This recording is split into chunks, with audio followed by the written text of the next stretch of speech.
Assalamualaikum warahmatullahi wabarakatuh. Apa kabar semuanya? Semoga semua dalam keadaan sehat ya. Ini adalah mata kuliah ilmu tanah hutan. Jadi ini yang pertemuan kita yang kedua kalinya dengan dengan pokok bahasan yang sama, yaitu klasifikasi lahan hutan. Kalau kemarin yang pertemuan pertama klasifikasi tanah, kita sekarang mencoba untuk melihat lebih jauh ke lahan hutannya. Oke. Untuk klasifikasi lahan hutan ini, dia mempunyai CPMK dan sub CPMK. Nah, untuk CPMK-nya yang pertama adalah mahasiswa memiliki pengetahuan dan keterampilan tentang konsep dasar ilmu tanah hutan dan aplikasinya di bidang kehutanan. Nah, setelah perkuliahan ini, diharapkan mahasiswa mampu memahami tentang klasifikasi pada lahan hutan. Itu adalah CPMK dan sub CPMK-nya.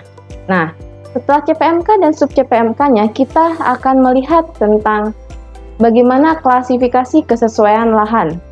Klasifikasi kesesuaian lahan atau bisa kita sebut sebagai Land Sustainability Classification adalah penilaian dan pengelompokan lahan dalam arti kesesuaian relatif atau kesesuaian absolut lahan bagi penggunaan tertentu. Nah, kita juga lihat apa itu evaluasi kesesuaian lahan. Evaluasi kesesuaian lahan adalah peruntukan lahan untuk penggunaan tertentu, mengutamakan pertimbangan ekonomi baik untuk konservasi maupun untuk peningkatan produktivitas lahan. Nah, gambaran tingkat kecocokan sebidang lahan untuk suatu penggunaan tertentu, contohnya kesesuaian lahan dikaitkan dengan penggunaannya untuk kegiatan pertanian dan perkebunan. Nah, sekarang kita menuju untuk faktor kualitas lahan yang menentukan tingkat kesesuaian lahan bagi tegakan atau hutan tertentu. Yang pertama adalah keasaman tanah atau biasa kita sebut pH tanah. Yang kedua adalah ketersediaan air tanah. Lalu ada juga kesuburan tanah. Faktor kualitas lahan yang lain adalah daya menahan unsur hara atau yang biasa kita sebut KTK. Lalu ada ketahanan tanah terhadap erosi, lalu kedalaman efektif tanah atau bisa kita sebut sebagai volume tanah, lalu tekstur tanah di daerah perakaran dan keadaan iklim, curah hujan, temperatur, pH, dan radiasi. Nah, selanjutnya kita akan mencoba melihat review ya, melihat daerah lahan kritis lah seperti itu. Nah, ini ada peta lahan kritis, misalnya bisa dilihat di sini. Peta lahan kritis ini dia tahunnya 2013. Kalau bisa dilihat itu bisa kalian lihat untuk bagian legendanya. Bagian legenda itu bisa ada kalian lihat terdapat tingkatan kekritisan lahan. Jadi ini adalah peta lahan kritis di wilayah kerja BPDAS Y Seputih Y Sekampung yang diambil pada tahun 2013. Di situ ada sudah terlihat ya pada tahun 2013. Lalu di lahan kritis ini dipetakan, kalian lihat ada tingkat kekritisan lahan. Di situ ada legendanya itu. Di legendanya itu ada ini ya, dia ada warna-warna yang berdegradasi warnanya itu. Jadi ada lahan yang dengan warna yang coklatnya coklat tua ya, coklat tua itu dia sangat kritis lahannya, bisa kalian lihat di petanya. Lalu ada yang dia tidak degradasi ke bawah ya, ngedegradasi ke bawah. Tadi sangat kritis, dia coklat banget, lalu coklat muda dia mulai kritis, lalu dia lebih muda lagi agak kritis, lalu krem ya, udah mulai krem itu dia potensial kritis. Lalu dia untuk yang udah warna biasa atau kuning ya, dia itu tidak kritis. Nah, meskipun kalau dilihat yang sangat kritis dan kritis itu kayaknya kok nggak terlalu banyak gitu ya, tapi kalau misalnya ini tidak jauhkan apapun, nanti lama-lama juga akan melebar kemana-mana gitu. Takutnya semua akan jadi lahan yang kritis, makanya itu jangan sampai terjadi. Oke, ini adalah peta lahan kritisnya. Lalu kita lihat, nah kalau tadi adalah petanya, sekarang ada tabel. Tabel ini tentang tingkat kekritisan lahannya. Nah, di sini kalau dari tadi yang peta yang udah kita lihat tadi, ada yang sangat kritis, itu dia luas lahannya adalah 91.000 hektar. Luasnya adalah 91.000 hektar dengan presentasinya adalah 2,39%. Nah, untuk tingkat kekritisan lahan yang kritis, dia itu luasnya adalah 162.232 hektar dengan persentase 4,27%. Nah, untuk yang agak kritis, dia ini luasnya 527.819 hektar dengan presentasenya adalah 13,88%. Nah, potensial kritis berarti udah potensi ya nih. Potensi itu berarti kan ada kecenderungan. Potensi itu ada kecenderungan. Nah, kalau kecenderungan berarti ini kan sebenarnya berbahaya seperti itu kalau dibiarkan. Nah, yang potensi kritis nih luar biasa juga loh. Luasnya udah 1 juta hektar. 1 juta lebih, bahkan 1,1. Nah, ini kan berarti sudah harus menjadi concern dari kita ya untuk mengembalikan agar dia tidak potensial kritis. Nah, ini luasannya jika prosentasenya adalah 30,27%. Nah, sedangkan yang tidak kritis itu 1,8. Ini hanya beda berapa? Kurang lebih 700 ya.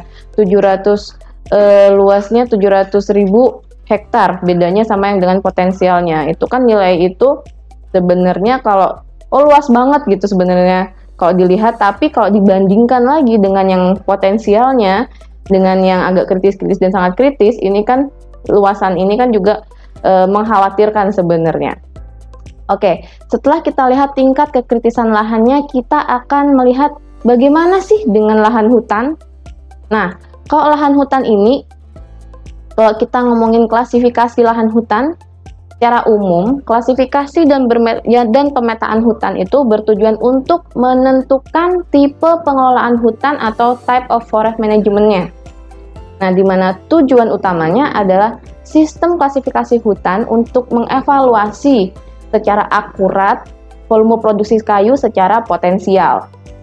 Nah, untuk dasar pembagian sistem klasifikasi lahan hutannya, yaitu yang pertama adalah produktivitas hutan, itu dia pakai site index ya, atau bisa dibilang indeks lokasi atau indeks tapak. Lalu ada tipe vegetasinya dan tipe habitatnya. Yang kedua adalah sifat-sifat tanah, dan yang ketiga adalah multifaktor. Jadi banyak faktor yang ada di situ yang selain kedua faktor di atas itu mempengaruhi klasifikasi lahan pada area hutan.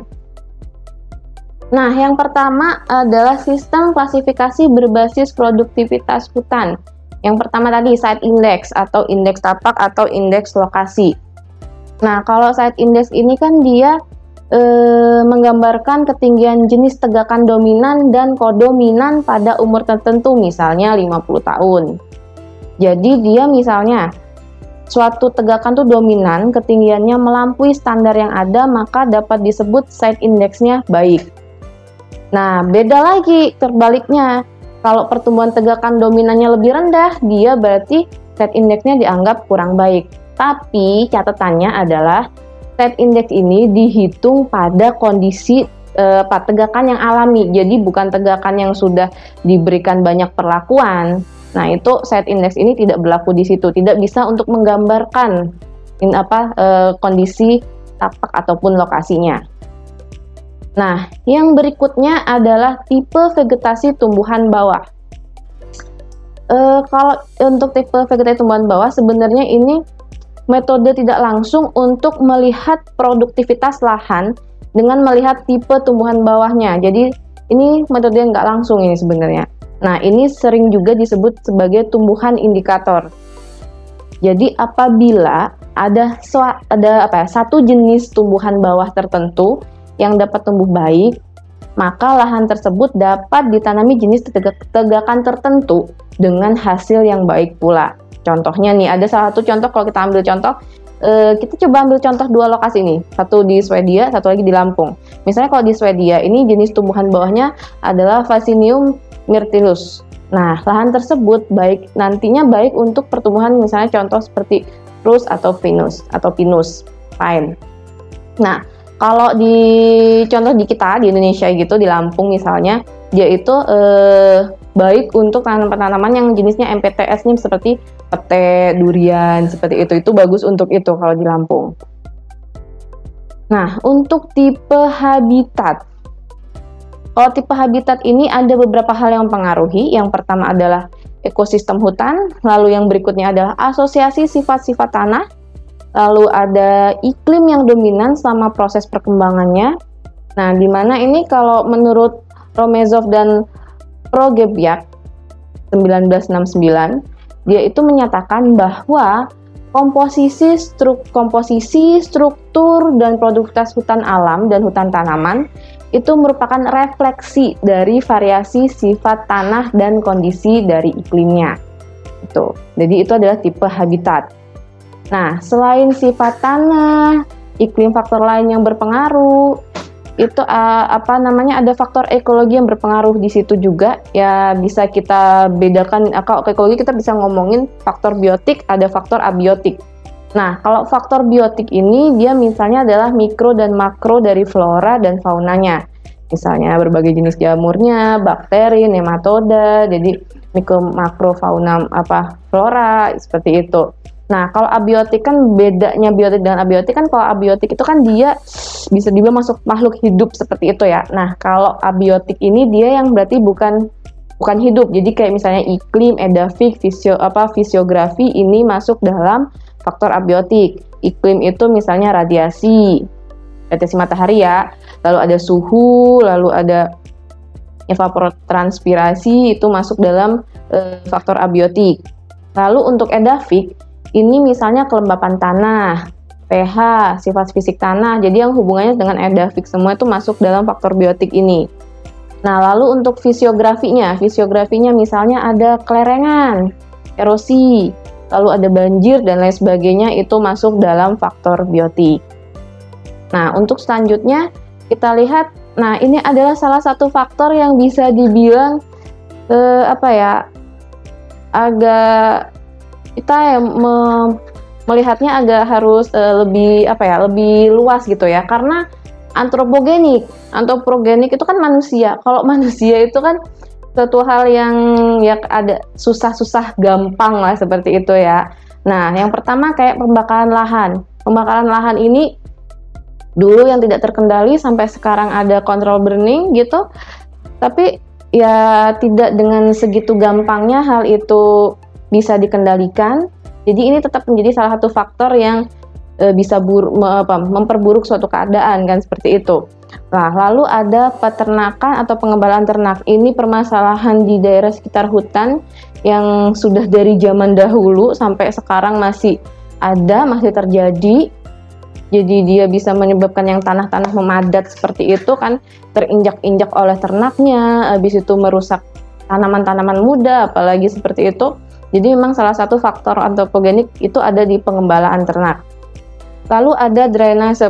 Drainase ini juga sebenarnya bisa jadi salah satu faktor antropogenik karena hubungannya juga dengan tingkah laku manusia juga seperti itu. Pemupukan kan secara alami pupuk sebenarnya sudah ada seperti itu, tapi ya manusia lagi-lagi hubungannya dengan manusia, antropogenik, manusia melakukan suatu tindakan untuk tujuannya sih bagus ya, menambahkan bahan-bahan yang memperbaiki tanah seperti itu. Tapi ya itu lagi, balik lagi, apakah tindakannya sudah tepat atau belum. Lalu sistem pertanian sebenarnya asal dia terkendali, asal dia bagus dan berwawasan lingkungan, melihat kondisi ekologisnya bisa baik, maka sistem pertanian ini sebenarnya bisa dikontrol juga. Nah, itu adalah faktor antropogenik atau faktor dari manusia.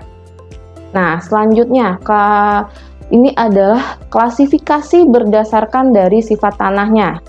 Yang A adalah sifat-sifat tanah, yang B adalah topografi.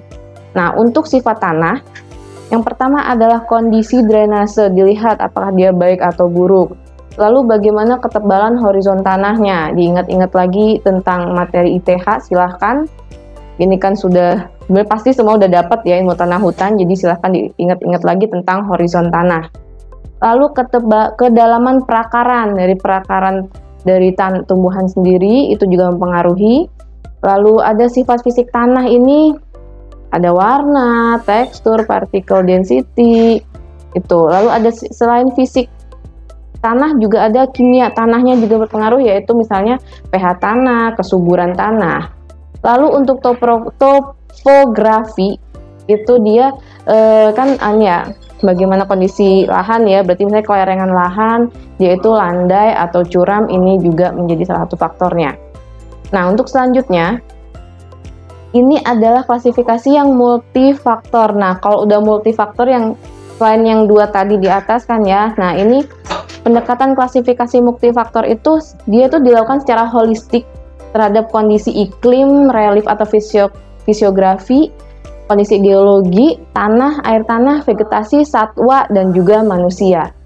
Nah, kenapa ini dilakukan? Karena salah satu faktornya ini dia tuh membutuhkan data yang lebih banyak memang kalau multifaktor itu ya.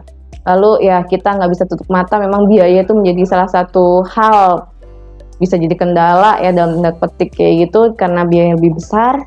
Lalu alternatif penggunaan lahan pun lebih detail, kurang efektif untuk kehutanan dan efektif untuk pertanian tanaman pangan. Ya, memang ya kalau ngomongin tanaman pangan dan tanaman kehutanan memang mempunyai umur yang berbeda. Oke. Untuk pertemuan hari ini jadi seperti itu saja, karena insya Allah masih akan kita lanjut di pertemuan yang selanjutnya. Jika nanti ada pertanyaan-pertanyaan silahkan aktifkan Vklasnya. Di situ ada lokasi tempat diskusi kan, ada link diskusinya, jadi silahkan untuk mengaktifkan link diskusi di situ. Sampai jumpa kita pada pertemuan selanjutnya. Kurang lebihnya saya mohon maaf. Wassalamualaikum warahmatullahi wabarakatuh.